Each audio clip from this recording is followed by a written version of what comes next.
how did your father see her so quickly and know that the camera would just eat her up and love her so much? Well, he usually had an eye. He knew these things instantly because he photographed so many women. You know, and sometimes he would discover someone, you know, and he photographed them, and the camera, you know, never lies, as he would say, and they wouldn't turn out as she did. And she had this natural instinct for how she posed. She was very natural. She had all this energy, and she was relentless, never tired. And I think that that, you know, he may have followed her, and he knew he wanted to take some test shots, but until he actually saw the photographs, then he really knew. And he gave me the box, and that's how she got the contract. But I mean, he didn't give all of his test shots or all of his pictures to a studio. That was rare, because he knew she had something very special. She was very natural in front of the camera. She was a natural model. And I remember he said to, when she was having her screen test at Fox, he told Ben Lyons, who's the head of the talent, he said, do not give her, it must be a silent screen test. She's never had any acting lessons, not even in high school. She has this terrible pipsqueak voice. And you need to just, but she is like ravishing and so alluring on the camera that it'll make up for everything. And then you could always teach her those things, and those things will work out. And she did have a silent screen test. It was almost like, you know, it was a photograph, but it was in motion. Ms. Bernard? Yes. Call me Susan. Did your father immigrate after the war or during the war? Yes, he escaped Nazi Germany.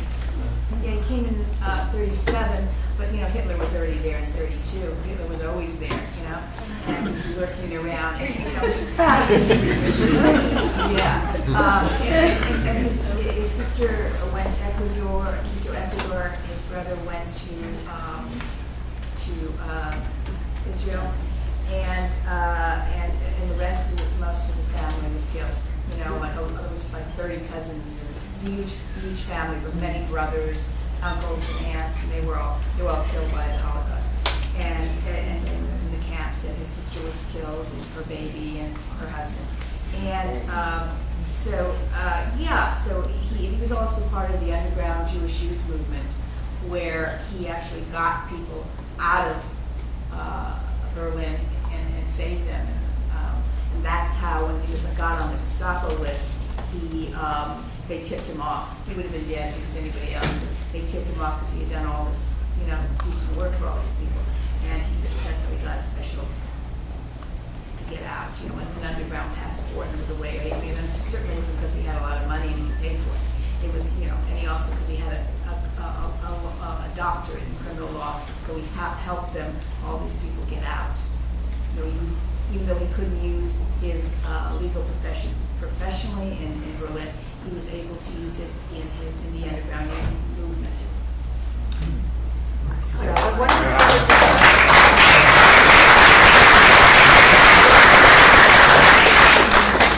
he disclosed to Marilyn Monroe that he was an orphan. Is that correct? Is that what you you know, said? right. Well, his family, his father, my grandfather, was in World War II, and he was asthmatic, and he got very sick, and he couldn't support the family.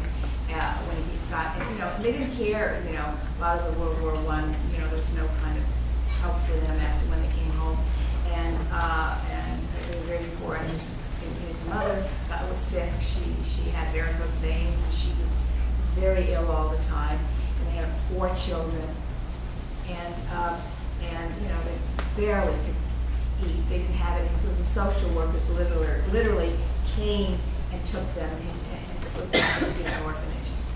You know, because it was in an unhealthy atmosphere. Not because they weren't loved. They were very much loved, from what I understand. And he very much loved his mother, particularly. You know, whenever he would talk about his mother, even as he got older, the tears would come in his eyes. You know, so, they would sell soap, you know, outside of these war camps. You know, and he was a little boy, soap for nothing, just to have something on the table the next morning to eat. So I guess his life was quite dramatic. I guess it's like he sort of turned this dark period in his life into something quite light in terms of all the beauty. Because, I mean, look at him, he's taking pictures of these beautiful women. It's all about the beauty, It's like such a contrast. It's always something that spurs great artists, something very, very inner. It's not just simply they're out there, writing or creating. They're doing something because of some very inner, soulful experience. Or they have to, otherwise they probably die.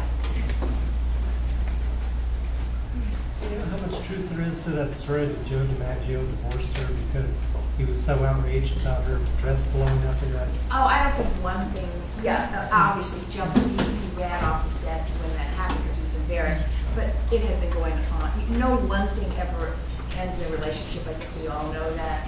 It's a series of many things. I guess he was a pretty conservative guy. Well, yeah, but then he also married a movie star, so, but he also loved her and he was always a part of her whole life till the end. She always went to him. I mean, even after Arthur Miller. Good evening. Thank you for writing this book. I don't know if we mentioned another claim to fame of Marilyn's, first of all, that she was born on exactly the same day as Andy Griffith, who of course was Lonesome Rhodes, and another fictional idol. I don't know if that was intended as a parallel. We're just getting to that. Okay.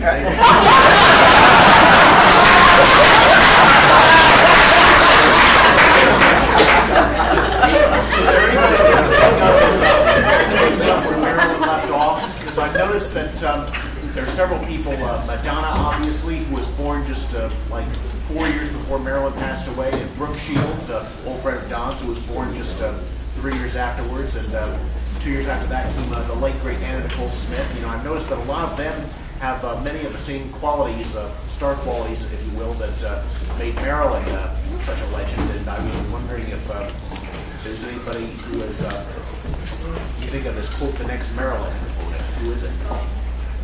Do I think that the next Marilyn? I don't think there's any. I don't. In my mind, I don't think there's going to be anyone who we're going to talk about 50 years from now. We'll have that kind of staying power. I don't think so. I mean, I think there's some wonderful actresses out there, and they're magical and they're talented. But there's something about the idea. Can I pin one that we'll be talking about in 50 years? No. But that's not to say that can't happen in the future. How about you, Mr. Burry? Do you have any thoughts on that? Well, I just know that there's one that's playing her beautifully, and that's Michelle Williams in My Weekly Round. She's exquisitely well. Oh, that's fast, isn't it? Marvelous performance. Just really, I saw it a few times. Yeah, so that. You too, because the Weinsteins brought over the, they were the last ones around, so they drag us around everywhere. So, no, but yeah, it's true, and yeah, she just, well, I think my son and I know Michelle, and she's really sweet, and she's always very nice, and it's nice to see someone who she is to have done such great work, and I think the performance was certainly the best part of it, and it's sort of flawless. And sometimes there are moments when she just sort of turns and you go, oh my God, and my heart. It really brought me to tears, the performance. The movie didn't, but the performance did. Susan? Oh, yeah. Susan, what I wanted to say is, as you know, I knew your father, and I've watched him so many times taking pictures of all, Jay of all the Mansfield. beautiful, no, also all the playground girls and everything. And other women, I don't even know, but they were so beautiful.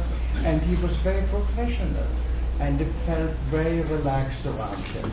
And there was no monkey business with him. He was totally business, but very charming and very sweet. Oh, yes, And it's so easy, everything came so easy with him. But when I watched him, and the picture came out fantastic. Yeah, we loved it. He literally had a love affair with the camera. Yeah, I mean, he this was was life, you know? Yeah. This was life, he really loved that. Yeah. It was a great inspiration to feel when to do something and really you have to do it with passion. You know, just don't do it halfway. I don't care if you. And he also used to take lots of beautiful pictures of you, my darling. I know he does, yes, I know. Beautiful. I always used to say I was the most photographed child in America. Beautiful pictures. I still have some. Oh, thank you. Around the pool. Susan, I have a question. Did your father have a favorite camera that he liked to use? He used a Nikon, Hasselblad, Hasselblad, of course, right? Rolly. Yeah, he Yeah, it was looked very like that. diverse. Anyway, I think people are leaving. They're not. Maybe they're lining up to be clipped.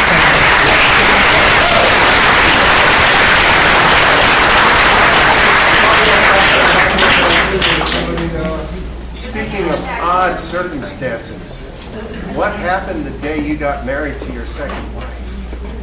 Oh, Betty and I got married on the day she died, and we were married in Berlin. We came out of the ceremony, and the headline in the paper was Marilyn is cold, and Marilyn was dead. Wow. Yeah, my dad was in Berlin too at the time. Did you know that? Yeah, he was there. Yeah, he was in Berlin at the time. That he heard it over a speaker while he was having coffee, morning coffee, and reading the newspaper. It came over a speaker, and he started to choke. Literally, it was just like, that's like weird. Sie sind auch ein Deutscher, ja? Yeah, I go to Deutschland. I know it. Here we go. Let's not go there. But you know what? I never had an accent until I came to this country. You picked it up from so many Germans here. With Henry Kissinger. Thank you all for coming.